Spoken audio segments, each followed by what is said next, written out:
71 species in genus Stephania. My fascination with the Stephania genus. Hi, I'm Ferb Vu, and I'm captivated by the Stephania genus. These fascinating plants, belonging to the Menispermaceae family, are native to Eastern and Southern Asia and Australia. They're herbaceous perennial vines, typically growing up to around 4 meters tall. But what truly sets them apart are their large, woody caudaxes, a swollen stem base that acts as a water and nutrient store. Imagine a gnarled, ancient-looking base from which delicate vines and leaves emerge. That's the magic of Stephania. A diverse genus. The Stephania genus boasts a remarkable diversity of species. See full list at monsteraholic.com. Why I'm drawn to Stephania. My interest in Stephania stems from a combination of factors. First and foremost, their unique caudaxes are simply mesmerizing. The way these structures develop, often with intriguing textures and shapes, is a testament to the plant's resilience and adaptability.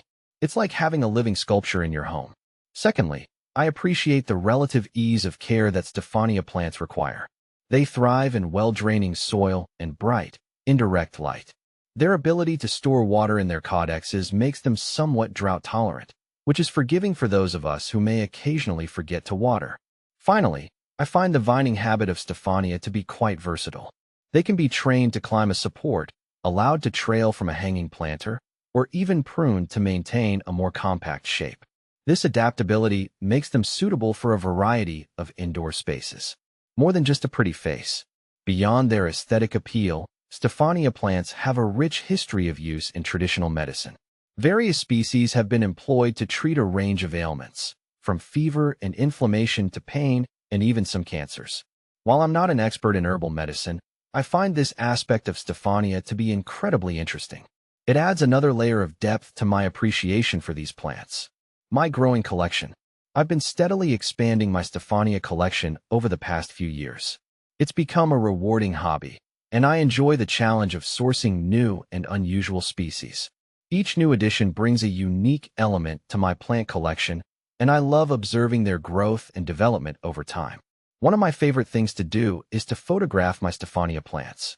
The intricate details of their caudaxes and leaves are truly captivating, and I find that photography allows me to appreciate them on a deeper level.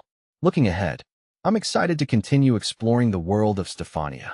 There's still so much to learn about these fascinating plants, and I'm eager to discover new species and cultivate them successfully. I believe that Stephania plants have the potential to become even more popular in the future as more people discover their unique beauty and ease of care. If you're looking for a plant that is both visually striking and relatively low maintenance, I highly recommend considering a Stephania. You might just find yourself as captivated by them as I am.